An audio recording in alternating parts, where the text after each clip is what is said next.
Okay, it's going to be a review of Ring of Honor's Final Battle 2022. I thought the first half of the show was a little bit rough. You know, it kind of had like a AEW Dark and Rampage type of feel. It kind of felt like, you know, any one of the first half of the matches could have been on, you know, those shows. I thought the second half was good, though. I think the last four matches really delivered. I love the decision to have Jericho and Claudio close the show, kind of icing on the cake for Claudio there. So, yeah, I thought it was great stuff. Obviously, Briscoes and FTR, I thought they hit a home run again. But I will say, it really kind of felt like, you know, it wasn't the best. You saw a lot of rematches here. And it wasn't like their bet. Like, this wasn't Yuta and Garcia's best work, in my opinion. I thought their previous match was better. You know, the Briscoes and FTR, you know, they kind of set the bar very high with the trilogy. And, but, you know, the dog collar match was definitely a refreshing stipulation for the third match. I just feel like their previous matches were better. But the match is still amazing, though. Like, let's not make any mistake about it. And I felt like Claudio and Jericho at Grand Slam, you know, they opened up the show. The crowd was hot for that. You know, you had Jericho winning the ROH title. I still think the match they had at Grand Slam was better than this. But these were all solid rematches, and especially the Briscoes and FTR. This was a classic trilogy. And, you know, it's all about personal taste. I felt like the dog collar stipulation kind of limited what they can do, but it was still, what are they calling it? Beautiful violence, or a beautiful display of violent art, whatever you want to call it. But yeah, like I said, guys, man, I thought the first half of the show, it's even tough to talk about here. So let's try to get through it. You know, I thought you had some really good talent in the opener. Blake Christian and AR Fox taking on ROH and Dralistico. You know, Roos did some really good heel work. You know, he was just very aggressive on the outside. Just did some really, you know, aggressive things. The backdrop driver to Blake Christian into the guardrail was cool. I really like Blake Christian, man. I mean, he had a good showing at the Battle of Los Angeles, and then he opens up Final Battle here. So it's definitely a successful year for him, you know, not to mention the stuff he did in GCW. So he's definitely had a good year. I just don't think this match really showcased him. Like, if you didn't really know who he was, did you really come away from this thing thinking, oh, this guy's going to be a force on the Indies or a force in Ring of Honor? I don't know. I can't say that you're going to say that. AR Fox was cool. I mean, he was able to do his thing. He still looks like the same old AR Fox. I just thought the ending was a little bit botched. I think AR Fox hits his finisher on Dralistico, and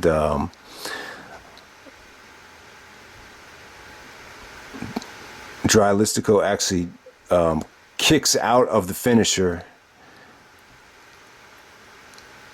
and the referee counts 3. So there was actually a "you effed up" chant, and you know, it just kind of set a negative tone.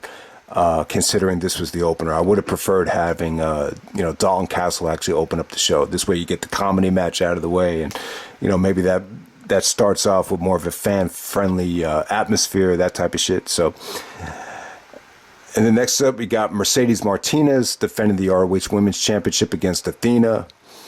I just thought the response from Mercedes was a little bit cold. You know, you almost got like evil stepmother vibes from her. Just, you know, she didn't really get a lot of heat. You know, she definitely had her moments with the, I think Riccoboni actually called it the anarchist driver, which I think Eric Cannon actually used to use. So that was pretty cool. But it really wasn't until Athena built momentum, and I think once the fans knew Athena was going to pull this thing off, it kind of lightened up the mood, and, you know, the fans really did get behind her, and which is a good decision. I think she's a likable girl, unique look, great personality. She came across great in the press conference. So Athena's the new Ring of Honor Women's Champion.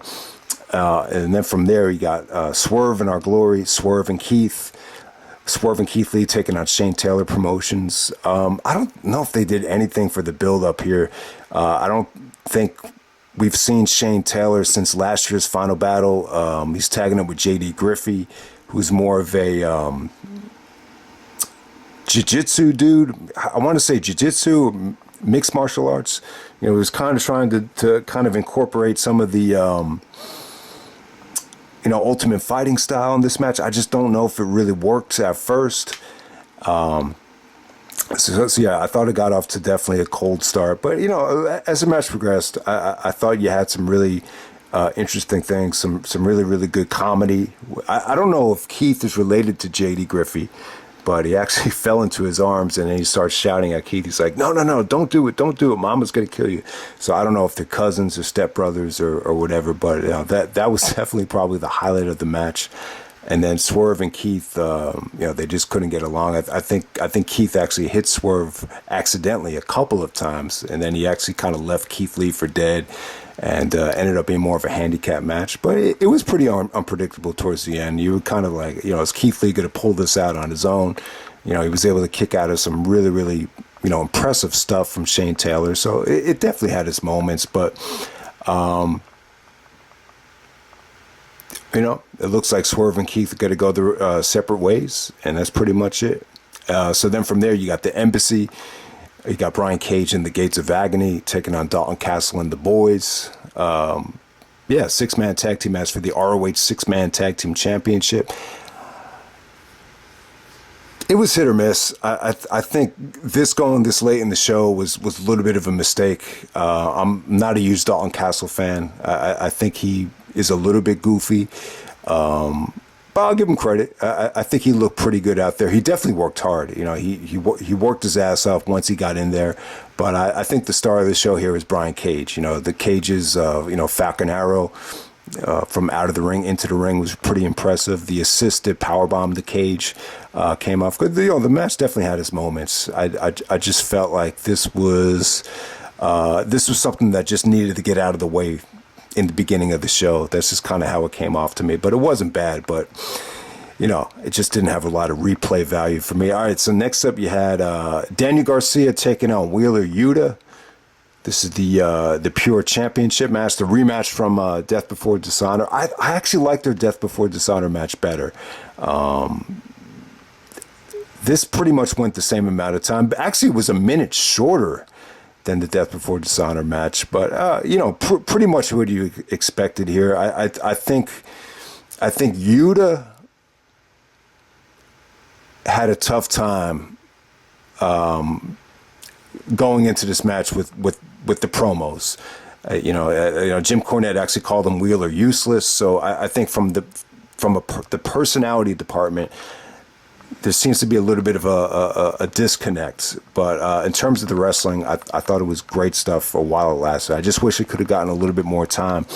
But they made the best of it. They really made this feel like a vintage Pure Wrestling match. And Garcia was great. He was relentless. He was aggressive. He made Yuta give up all 3 rope breaks within like the first 7 minutes. So it was cool. The story was how is Yuta going to, turn this thing around? Like, how's he going to display that sense of urgency to pull out the victory, knowing that he used up all his rope breaks? And it was good stuff, man. The submission, some of the counters in this match are great. There was some great strikes, some great counters, but the sharpshooter counter was incredible because, Yuta didn't have a rope break. He was still able to kind of use the end of the ring and kind of use it as leverage to put Garcia in a headlock just to get out of the sharpshooter. So that was really cool. So Garcia didn't use any rope breaks, but he still ends up submitting to Yuta's elbow blows. So it was good. It had good intensity. There was some good strikes, good submissions, really violent ending stretch. So I would say they did a really good job. I just can't say it was better than some of their previous matches, but it was still solid stuff. I mean, you could. I thought they did the Pure title proud here, so good stuff there. Okay, next up we got the Briscoes taking on FTR. FTR is the tag team champions here. This is the double dog collar match, the third match of the trilogy. So yeah, I thought this was cool. I mean, I know Punk had the dog collar match back at Revolution, but I really felt like the dog collar match was refreshing stipulation for the third match in the trilogy. We haven't seen a tag team dog collar match, I believe, since Gangsta's Paradise. From ECW in 1995 with Stevie Richards and what was it? Raven and Stevie Richards versus the Pitbulls. So it's been quite some time. And I thought this delivered, man. Awesome stuff. It's probably my pick for the weakest in the trilogy, but it's only because they set the bar so high. I just felt like the dog collar stipulation, it kind of limits what you can do in the ring. Obviously you don't have full range of motion to do whatever you want. So if there's one knock on the match, it's that. But yeah, I thought they made the best of it here. And if you like bloody, wars, yeah, you love it, man. I think everybody will love this match. Like if you grew up during the territory days, I think it could appeal to those fans. I think it could appeal to ECW fans. I think it could appeal to young kids. I don't think there's one, fan base that can knock this match. So I definitely think it accomplished that. But yeah, it kind of reminded me of the Briscoes feud with the All Night Express. Painting a picture of a horror movie or a Quentin Tarantino movie with the blood and the brawling, and just how beautiful the violence was. But I would definitely say that the Briscoes and FTR, magical combination. I mean, they really carried Ring of Honor this year, and it's funny, they might have had the best 3 matches of the year, at least in the United States. I mean, I think you could argue that all 3 of these matches are pretty much just as good as any 3 matches from WWE or AEW this year. So in many ways, I think the Briscoes feud with FTR is probably the best feud since Kevin Steen and El Generico. So yeah, I mean, a lot to like here, man. It was probably their shortest match out of the trilogy, but yeah, man, I thought they hit another home run. Definitely the match of the night. I like the decision that they didn't get the main event, though. I think had this gone last, it might have kind of dragged a little bit, but this was definitely the perfect spot to be in. Good production values here. There were sequences where, Mark and Cash were, by the ramp area, and Jay and Dax were in the ring. So they were able to get a 2-shot of, the action at once. So, back in the day, I don't know if Ring of Honor could have pulled that off, but they did a really good job with the production values here. And yeah, I mean, it was just really, really intense. Like if you're really in the mood to see, blood and violence and just a good old fashioned brawl, I mean, you just love this match. It'll just kind of, it'll make you feel unleashed, and in a good way. So I definitely think it delivered. A lot of creative spots too. I love the Irish whip into the chain. I thought that was cool. Dax actually doing the flying headbutt. You don't have to say his name, so he actually said Shades of the Dynamite Kid. That sounds a little bit better. So he wraps the chain around his head and does the flying headbutt. I thought that was really cool. Once again, Mark Briscoe takes the bump of the century. This was even crazier than the table bump he took at Death Before Dishonor, which really came out of nowhere. This was a little bit more tougher to watch. So they were about to go for the Doomsday Device, and then Cash actually takes him by the neck and just tosses him into a set of chairs on the outside. It would have been better if Mark actually went through the table. That probably would have been a little bit less painful. But I got to say, man, really, really crisp stuff between Jay and Dax. Just the Jay Driller, the Jay Diller, and then the kick out. You actually had a pile driver and a kick out. Just vicious stuff. And, Jay actually with the superplex onto a set of chairs. All of a sudden, there's like six or 7 chairs in the ring. So that's a vintage spot right there. Yeah, just brutal stuff, man. Dax actually passes out while Jay actually is choking him out in the chain. Really, really good drama too. Cash is trying to get back in the ring, and Mark is actually, Mark finally regains consciousness and tries to pull Cash away so he doesn't make the save, and Dax actually submits. So great stuff. I didn't really care for the shenanigans with Billy Gunn and his sons coming out at the end of the thing, but yeah, the Briscoes actually win the tag team titles for the 13th time. Just the way I think it was Bobby Cruz, just the way he executed the announcement of the Briscoes winning the championships for the 13th time, kind of gave me goosebumps. So they're really, they're really kind of, obviously they're on the Mount Rushmore of Ring of Honor, but just the longevity, it's just incredible. But the Briscoes are better than ever, man, and that's the great thing about these pay-per-views. I mean, obviously, Ring of Honor doesn't have television, but the only way to see them is on these pay-per-views. We've only gotten 3 of them, But the Briscoes are just, yeah, they're probably better than ever. I mean, it's a rare situation where you got, these guys that have been in the business over 20 years and they're still under 40 years old, and they could still, they're not as athletic as they used to be, but in some ways, like in terms of, storytelling and just execution, I think they're probably better than ever. So I'm excited about the Briscoes. A lot of good things to look forward to with them in the coming year. Classic trilogy, classic feud, and the dog collar match really kind of puts a nail in the coffin. So thumbs up there. Okay, next up we have the Ring of Honor Television Championship match. You got Samoa Joe taking on Juice Robinson. I thought it was a good match for Joe. This was kind of a throwback to the first year of his Ring of Honor World Title reign, where he's, having good matches, but, really not overselling for guys. He's kind of booked to look a little bit more dominant. This kind of had more of a ROH 2003 feel for Joe. I don't know a lot about Juice Robinson. Obviously, he's a rare case where he's, I think he's American, but, he really didn't leave a lot of work behind on the American Indies before he went to New Japan. So I haven't really seen a lot of him. So I can't say that I was overly impressed with him, especially when you're wrestling Joe in a match that's booked to, favor Joe. It's tough to show what you can do. But I thought there were some good strikes. There were some really good punches between both guys, but, the crowd would chant Juice for his punches, and they would chant Joe for Joe's punches. That was probably the highlight of the match. But, there was a crossface from Joe where Juice kind of sucked it up and got to the rope. He was able to hit a Booker T style sidekick to Joe, kind of paying homage to Booker T because they're in Texas. But yeah, when he went up on the top rope, Joe actually hits the muscle buster and just looked dominant. I mean, there was some good counters from Juice at a Chiquita clutch and the crossface, but I can't say I'm blown away like from Juice's offense here, but I think he was in a tough spot. So really good match from Joe. It really does feel like Joe's kind of getting back into a rhythm. He even stated that, when he came to AEW, he had been injured, and then he took a couple months off for another situation. But it really does feel like Joe's finally getting healthy and back in the rhythm. He's and he's doing a good job too. I thought his press conference was great. He was able to give an interesting press conference in character and still be very entertaining. He basically have to call him Your Highness, because he's the king of television.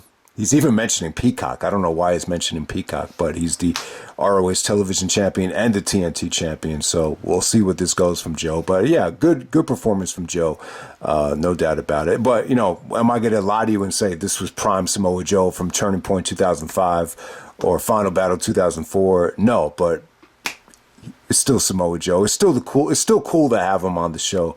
All right, and then the main event, we got Chris Jericho defending the Ring of Honor World Championship against Claudio Castagnoli. So yeah, Jericho, part of the biggest buy rate and the biggest gate in Final Battle history.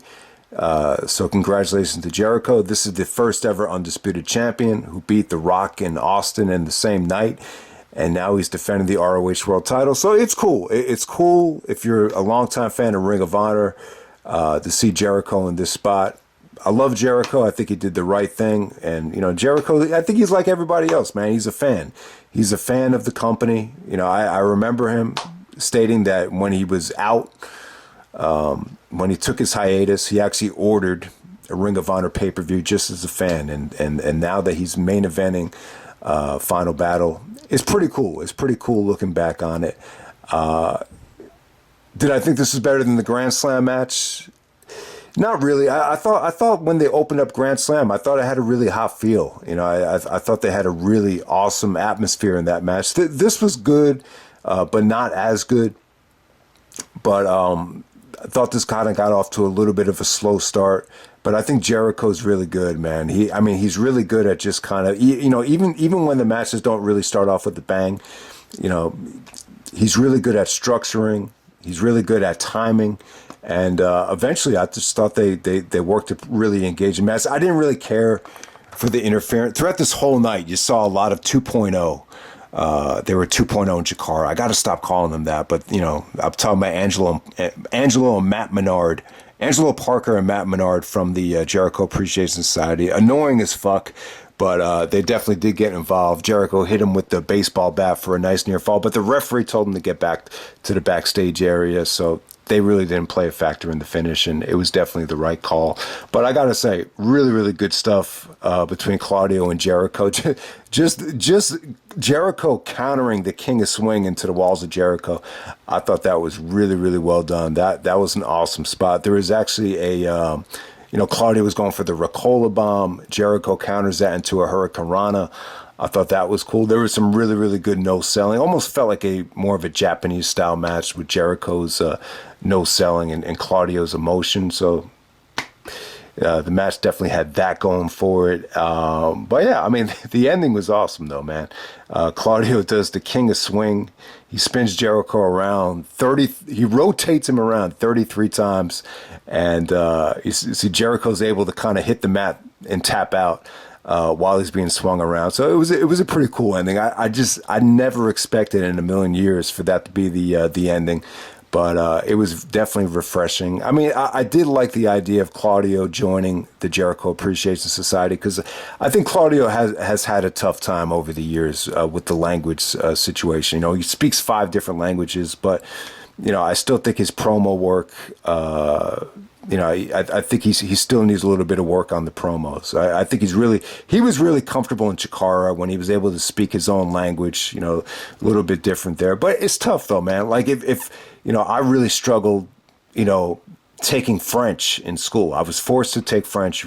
You had to take a foreign language for my major. So I always hated going to French class, because I just found it very, very difficult. So like if I were to come on YouTube and start speaking in French, I would be fucked. I would be screwed. So you could just imagine, Claudio has to work really hard. But I mean, he's getting better and better. I definitely think he's gotten better. I mean, I could see why Vince said what he said to Stone Cold on the podcast, that, there's just something missing. I could definitely see it. And you could argue that maybe Claudio was a little bit exposed in the build-up here, but I thought he came across very professional in the press conference, and I'm really happy for him. This felt like icing on the cake. This definitely felt like he was winning it from a legend, one of the best in the business, and this is another just awesome moment for Jericho.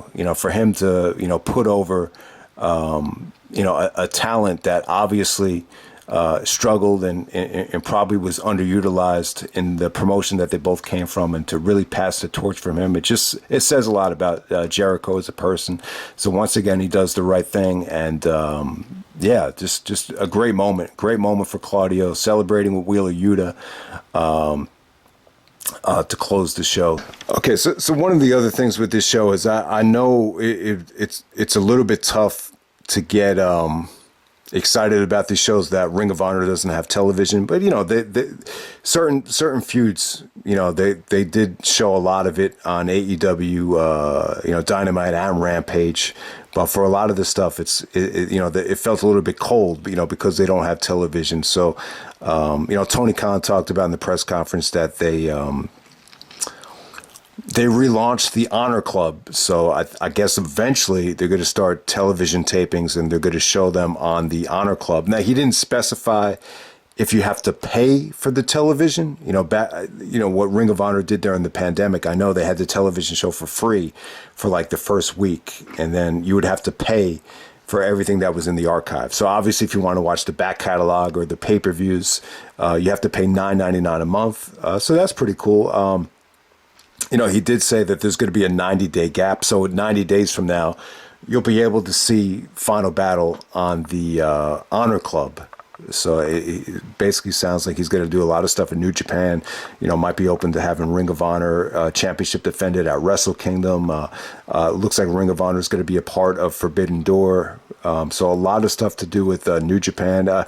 He was asked about Supercard of Honor. Didn't really go in depth with what he's actually going to do at Supercard of Honor. I would just say right now, I think they could probably sell out the Staples Center if you do the Elite, the Elite with Adam Page taking on, Punk, Danielson, Joe, and Claudio in a 4-on-4 tag match. Like, that would be what I would try to book.